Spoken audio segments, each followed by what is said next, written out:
Welcome, friends. In this adventure, we will listen to the story of Lucas and Elena. Listen to this enjoyable story until the end. I'm sure you'll love it.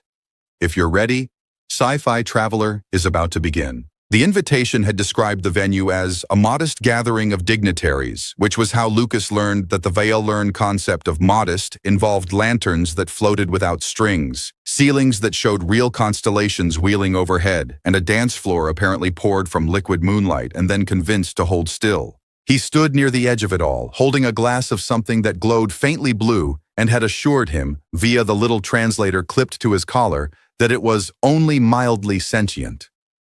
He decided not to drink it. His plan for the evening was elegant in its simplicity.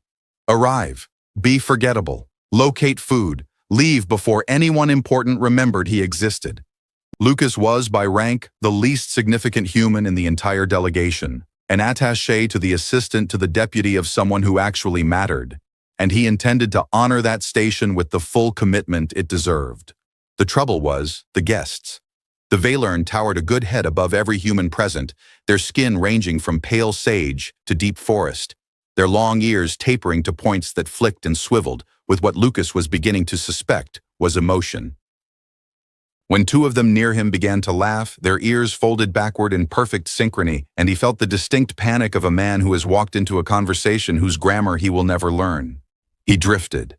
He admired a fountain of shifting silver light in the corner and, mistaking it for something more practical, tried to hand it his coat.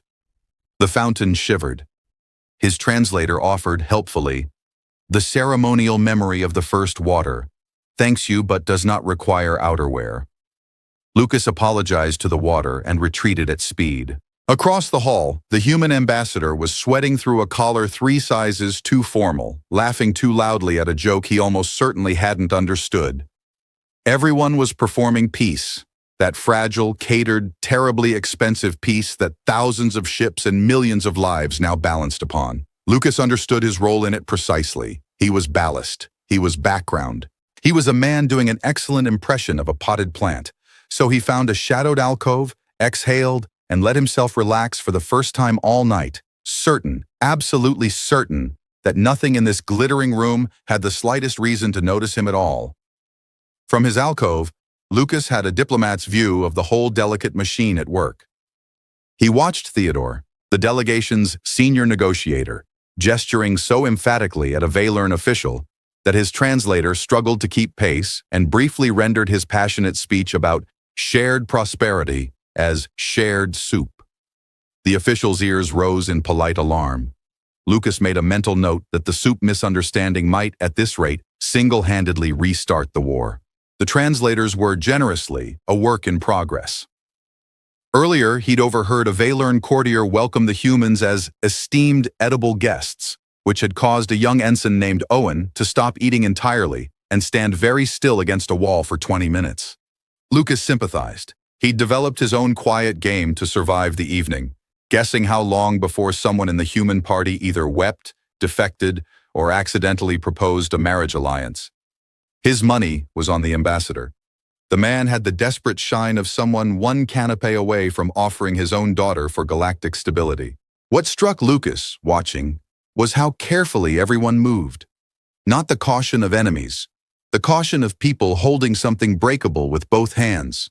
The Veilern regarded the humans with a bright, unhurried curiosity, the way one might watch a clever creature attempt something above its station, like a dog reciting poetry. Every human bow was returned a fraction too slowly. Every alien smile held a question no one dared ask aloud. Two peoples who had spent a generation trying to erase each other were now attempting, in real time, to learn how to share a room. Lucas found it exhausting and, somewhere beneath that, quietly moving. He was nobody, but even nobody could feel the weight of it, the thousands of held breaths pressing on this single glittering evening, the sense that history was being decided by whether or not a soup metaphor could be walked back. He lifted his still glowing glass in a small private toast to the absurdity of it all and did not drink. That was when he felt it. A touch against the back of his hand, cool and smooth, and unmistakably deliberate. Fingers, elegant, tapering, the deep, luminous green of jade held up to light. Lucas turned, his clever little joke already dissolving on his tongue, and looked up into a face that stopped the entire room, and every thought in his head cold. She said nothing. She only tilted her head slowly toward the floor. He should have said no. There were, Lucas was fairly certain, at least 9 points of diplomatic protocol advising a junior attaché against being led onto a dance floor by a stranger whose species had, until recently, considered his own a target. But her fingers had already closed around his, and his legs had apparently held a private vote and elected to follow her without consulting the rest of him. The floor received them like still water. Lucas glanced down and immediately regretted it. Beneath the poured moonlight surface, faint constellations drifted, as though they were dancing on the skin of the galaxy itself. He decided the safest thing was to look anywhere but down, which meant looking at her, which was somehow worse and far better all at once. The music began. He had no idea what to do with it. The rhythm belonged to no human song, rising and folding in patterns that felt less heard than remembered. Yet when she moved, he moved, and the floor seemed to tilt gently in her favor, correcting his every clumsy step before it could become an incident. Lucas, who had once sprained an ankle standing still, found himself gliding. "I should warn you," he murmured, because silence had always made him nervous, and this silence was enormous. "The last time I danced, a fire marshal was involved." Her ears lifted, just slightly, and a laugh escaped her, low and surprised and warm, the sound of someone who had not expected to be amused tonight. It undid something in his chest. Emboldened disastrously, he kept going. "The venue survived, my dignity did not. It's still out there somewhere, drifting in orbit." She didn't answer in words. She only held his gaze, her jade skin catching the lantern light until she seemed lit from within, her smile soft and unreadable, and holding some secret he could feel but not name. Around them the room had begun to change, heads turning, conversations thinning, a stillness spreading outward from wherever they passed like frost blooming across glass. Lucas noticed and, generously, decided it was the dancing. He was clearly a natural. Decades of wasted talent. He assumed she was some bored young noble, curious about the strange, soft-eared visitors slumming among the humans for a story to tell later. He assumed this evening would end with a polite bow and a memory he'd guard for the rest of his forgettable life. He held that comfortable, foolish assumption right up until the music began, gently, to fade. The last note dissolved into the air like sugar in water, and the silence that followed was not the ordinary silence of a song ending. It was deeper than that. It spread outward from the two of them in a widening ring, conversations dying mid-sentence, glasses lowered, the floating lanterns themselves seeming to dim in deference. Lucas, still holding her cool hand, felt the change on his skin before his mind caught up to it. The particular pressure of a great many people all deciding to be very, very quiet at once. Then the room began to bow. Not the polite fractional bows he'd watched all evening. This was something else entirely. The towering Valern folded low, ears pressed flat in unison, a wave of green sweeping down across the entire hall. Generals bowed, ambassadors bowed. Theodore, mid-soup metaphor, bowed so fast he nearly headbutted the table. Even the humans, catching the current of it, dropped into hasty, confused imitations, unsure what they were honoring, but certain they'd better honor it immediately. Everyone in the room was bowing except Lucas. And her. He stood at the empty center of a vast, kneeling hall, a stranger's hand still in his, and felt the arithmetic of his situation assemble itself with the slow horror of a man realizing he is parked in the wrong galaxy. The bored young noble theory quietly excused itself. The slumming for a story theory packed a bag and left. What remained was a single, catastrophic conclusion he did not want, refused, and could not escape. She watched him understand it. That was the worst part. Her eyes never left his face as the truth arrived, and there was something almost tender in her expression, almost, dare he think it, entertained, as though the collapse of his composure was the most charming thing she'd witnessed in years. "You're not a noble?" Lucas said. His voice came out remarkably steady for a man whose soul was leaving through his shoes. Her ears tilted. "No. You're the..." He couldn't quite finish it. His translator, ever helpful, finished it for him, projecting a soft chime and the words, "Her Radiance, Elena, Sovereign of the Nine, reaches, whose word is the border of worlds." That one, Lucas agreed faintly. Elena, sovereign of the very empire his people had crossed the dark to beg for peace, smiled, and it was soft, and it was terrible, and it was aimed entirely at him. Out of 1,000 nobles, 100 generals, a dozen desperate ambassadors, she had crossed the room and the war and every rule that mattered and chosen him. Lucas had one clear thought. He really should have left before dinner. What happened next happened to Lucas rather than around him, which is a different and far more alarming thing. Attendants in silver robes materialized as though folded out of the air, and before he could compose a single dignified sentence, he was being ushered, gently, firmly, irreversibly, off the floor and through a door that had not, he was fairly sure, existed a moment ago. He caught one glimpse of his own delegation on the way out. Theodore's face had achieved a shade of pale, usually reserved for men watching their careers combust. Owen, the edible guest ensign, gave him a small, stricken thumbs up, as though Lucas were being led not into an alien court, but into a mildly dangerous amusement ride. The ambassador simply stared, and Lucas could see the man's mind racing between two theories. That Lucas was a deep-covered diplomatic genius whose subtlety had eluded them all, or that he had just ended the peace and possibly the species. The ambassador did not appear to favor either. The room they brought him to was smaller, quieter, and lined with Valern, who regarded him the way one regards a stain of uncertain origin on expensive furniture. An elder with ears gone silver at the tips studied him at length before speaking. "You are the one she chose." "I'd like to formally clarify," Lucas said, "that I was standing very still and minding my own business." His translator rendered this faithfully. Nobody laughed. The elder's ears flattened by degrees, which Lucas was beginning to read as the Valern equivalent of a slow, disappointed exhale. He gathered from the tense conversation that followed, most of it conducted above his head in more senses than one, that Elena's choice on the dance floor had not been idle. Nothing a sovereign did in that hall was idle. It carried meaning, old and heavy and tangled in customs he had no map for, and half the court was now furious about it.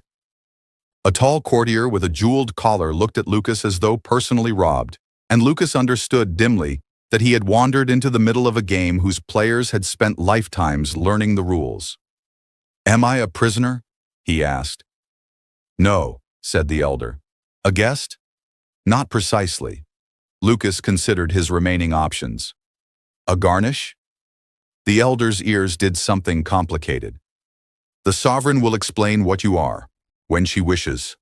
And with that, they left him alone in a bright, silent room at the heart of an empire, thoroughly chosen and thoroughly, magnificently unsure for what.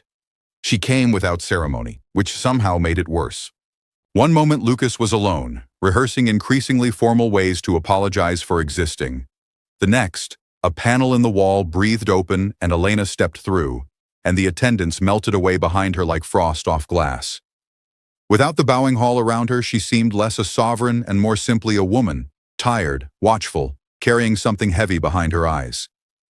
"You frightened my court," she said. Her translator was better than his. Her voice arrived warm and precise. "I frighten most rooms eventually," Lucas admitted. "Usually it takes longer." Her ears lifted in that small, surprised way, and he felt absurdly proud, as though he'd coaxed a laugh from a landslide. But the humor thinned quickly. She crossed to a window where the constellations he'd danced upon now wheeled slow and real beyond the glass, and she told him, at last, what he was. Among the Valern, she explained, a sovereign's public choosing was a right older than the war, a declaration that the one chosen stood outside the court's endless factions, bound to the sovereign alone. It was meant to elevate a trusted heir, a champion, an equal. It had never once, in the long memory of the Nine Reaches, been offered to an outsider, and never, ever to a human. "So I've broken something," Lucas said. "You've become something." She turned from the window. "A person no faction owns. In my court, that is the rarest thing alive." Her voice dropped. The treaty your people came to beg for, it is thinner than either delegation knows. There are those among mine who want it to fail, who would rather have the war back, clean and certain, than this uneasy peace. Her jaw tightened. They have watched me my whole life. They know every lever that moves me. Except, now, one. Understanding settled over Lucas cold and slow. Me, because nobody planned for me. Because I did not plan for you, she said, and something raw flickered beneath the words. I have been a crown since before I was a girl. Everyone I meet wants the empire behind me. You wanted to hide behind a fountain and leave. In fairness, it was a very good fountain. You saw a room and wished to vanish from it. Her gaze held his, unguarded now. I have wanted that every day of my life and have never once been allowed. The joke he'd prepared dissolved. In its place stood the enormous, terrifying fact of being seen by someone who ruled worlds, and the colder fact beneath it, that her choosing had made him a lever now too, and somewhere in that gleaming court, hands were already reaching for it. It began as these things do with the lights going out. Lucas was mid-sentence. Something about whether an empire had a returns policy on accidental consorts, when the palace plunged dark and the constellations beyond the window flickered, wrong, replaced by the hard red glyph of an alert. The jeweled courtier from before had chosen his moment. Somewhere in the dark, a signal was being sent to a fleet that had never truly stood down, an old order dressed as a new one. The human treaty is a trap. Strike first. If it reached the ships, the war would be back by morning, clean and certain, exactly as its architects wanted. Elena moved for the door like a blade drawn. Lucas, to his own considerable astonishment, moved with her. You should hide, she said. This is not your... I've tried hiding, he said. It got me engaged. I'm branching out. The court had become a maze of shadow and shouting. Elena knew every corridor. The trouble was that so did her enemies, and they had planned this while she had merely lived it. They reached the signal chamber to find the courtier already there, hand raised over a console of drifting light, a dozen loyalists at his back, the transmission a single gesture from launch. And here Lucas understood, at last, precisely what he was for. Not a champion, not a lever, something the room had no rule for. He stepped past Elena, empty-handed, unarmed, gloriously insignificant, a human nobody, standing in the sacred heart of an empire he had no right to enter. The loyalists froze. Their whole objection had been that the sovereign lowered herself to an outsider. To strike him now, in her chosen circle, was to prove her right real, to make her point for her before the entire court. To touch him was to bow to her. They could not do both. Send that signal, Lucas said into the terrible pause, and every soul in the 9 reaches learns their sovereign's chosen was murdered to start a war she tried to prevent. I'm told I'm the rarest thing alive. Seems a waste. He spread his hands. Or you could let 2 frightened peoples try soup together instead. Your call. I've been wrong about everything tonight, so... grain of salt. The courtier's ears flattened and finally fell. The lights returned. The signal died in its cradle, and the treaty, thin as it was, held. Later, on a balcony above a court still trembling with what had almost happened, Elena found him. You could have run, she said. I'm out of practice at leaving unnoticed. Lucas looked at her, sovereign of worlds, and simply herself. Turns out I'm terrible at it. Might have to stay. Her ears rose. She smiled. And the man who came to vanish, at last, chose to be seen. They call it a truce now, historians, diplomats, the careful people who write down what happened after the danger has passed. But Lucas knew a quieter truth, the kind you only learn on a balcony above a court that nearly burned. Peace was never signed by the powerful. It was chosen, again and again, by 2 frightened people willing to reach across the dark and take a stranger's hand. He had come to that ballroom to disappear. To be background, ballast, a man safely unseen. And isn't that the temptation for all of us, to slip through our own lives unnoticed, to never risk being chosen? Because being chosen means being known, and being known is the most terrifying thing there is. But the moment that changed everything wasn't the war averted or the empire saved. It was smaller than that. It was a nobody deciding at last to stop hiding behind the fountain. So let me leave you with this, wherever you're listening from. What room are you trying to vanish from? Whose hand have you been afraid to take, and what might change in you, in your world, if just once you let yourself be seen? Sit with that tonight. The end. Friends, we've reached the end of Elena and Lucas's story. I have a small request. As a reward for our efforts, please hit the like button. Leave your thoughts about the story in the comments below. And don't forget to subscribe to our channel for more stories. See you in the next episode. Take care, friends.